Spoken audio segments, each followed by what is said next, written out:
Have you ever tried to squeeze in a workout between classes but ran out of time to shower, so you just sprayed on some perfume to cover it up? As pesticide resistance spreads, this is exactly what is happening in agriculture today. We keep trying to mask it up with more of the same outdated chemicals from 50 years ago. The stench is now staring straight at us, and we have to face reality. It's time to take a shower. Now, if you saw the title of my talk, you might suspect that I'm a paid spokesperson for Big Ag. I'm a scientist turned investor who is passionate about the possibilities of chemistry. We're conditioned to think of chemicals in our food as bad, but are they really? Chemicals are simply a collection of atoms, neither inherently good nor bad. If I were to offer you a cup of 1,3,7-trimethylxanthine, you probably wouldn't want to drink it. But if I called it by its more common name, caffeine, you might just ask for a double. The food system is nuanced. And if we rely too much on these short statements that oversimplify this complexity, then we distance ourselves from reality. So let's talk about some of these nuances. How many of you willingly pay more for organic produce at the grocery store? Who does so to avoid chemical pesticides? Well, I hate to break it to you, but organic farms also use pesticides. They're only restricted to naturally derived chemicals. So you might be thinking, well, that's fine. Natural is good, but is it really? To combat fungal disease in grapes, organic wine growers are limited to copper sulfate. While copper is a natural chemical, it accumulates in soil and water to contaminate our drinking water.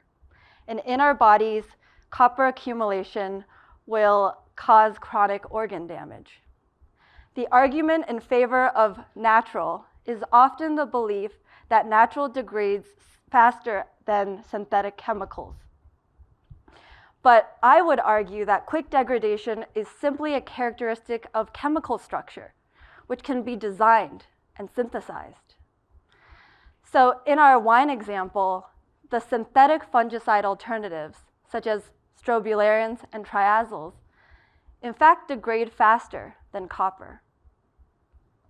There are a lot of reasons to buy organic, but as it relates to chemical origins, natural versus synthetic is a false dichotomy. Natural doesn't automatically mean harmless, and synthetic doesn't automatically mean harmful. But why don't we get rid of chemicals altogether?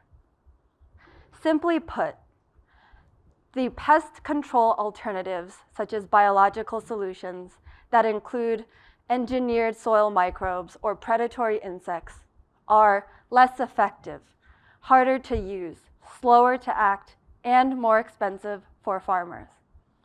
And I'll be honest, when I started my career as an ivory tower venture capitalist, I knew nothing about farmer needs. Farmers are tasked with feeding our world on razor-thin margins and do not have the luxury of experimenting with moonshot ideas that embed additional risks and costs in their process. They're not blindly clinging on to specific chemicals out of stubbornness. They choose what consistently protects their crops. And as they exist now, the other pest control alternatives are not working or meeting their needs. Chemicals are tools, critical tools that farmers need in a larger toolbox of holistic pest control methods. Dismissing them as outrightly bad is not only scientifically inaccurate, it's a disservice to the millions of farmers worldwide working to feed 8 billion of us. The problem is not in chemicals themselves, but rather the chemicals we have today absolutely suck. They worked too well. The dominant agrochemicals in use today were so good at killing pests that chemical companies abandoned innovation altogether decades ago. You'd be hard-pressed to find a single technology that was created 50 years ago that remains unchanged and still in use today. But the top 10 agrochemicals used in farming were created between 1940 and 1980. The innovation drought is now revealing its devastating consequences.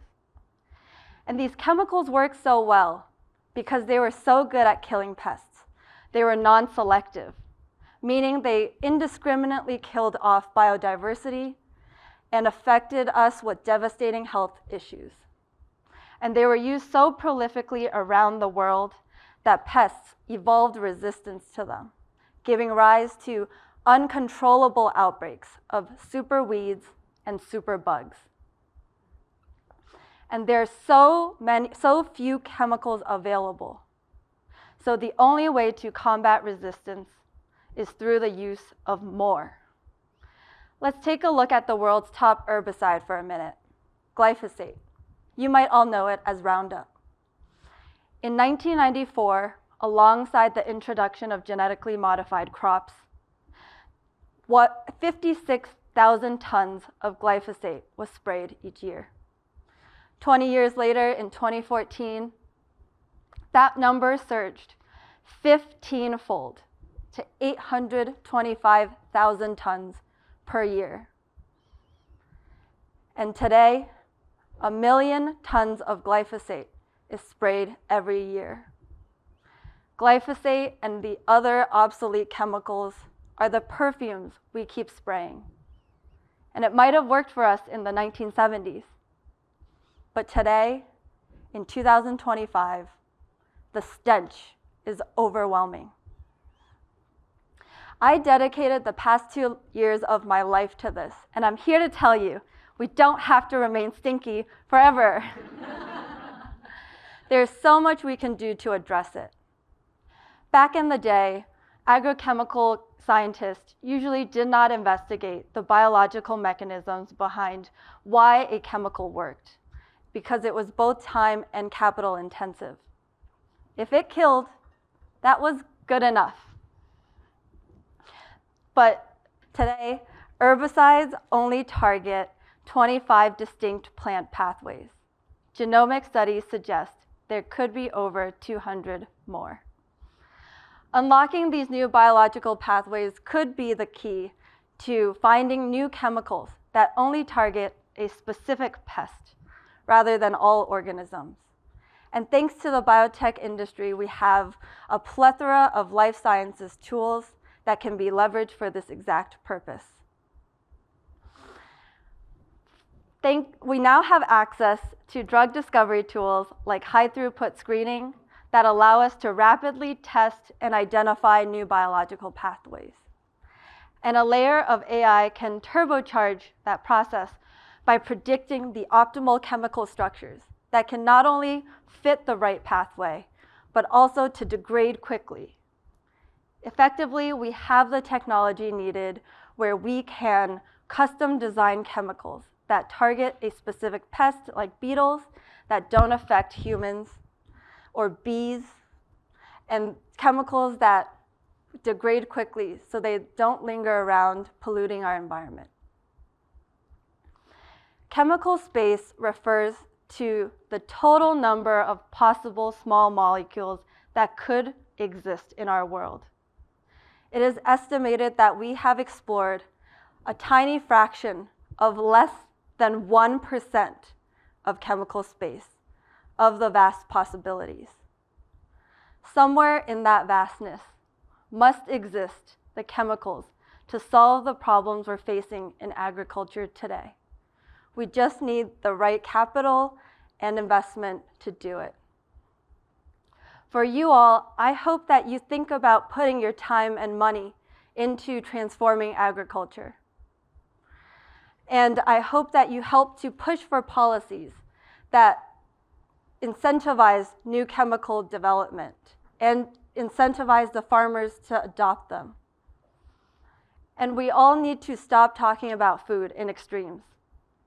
Chemicals are bad. Natural or bust.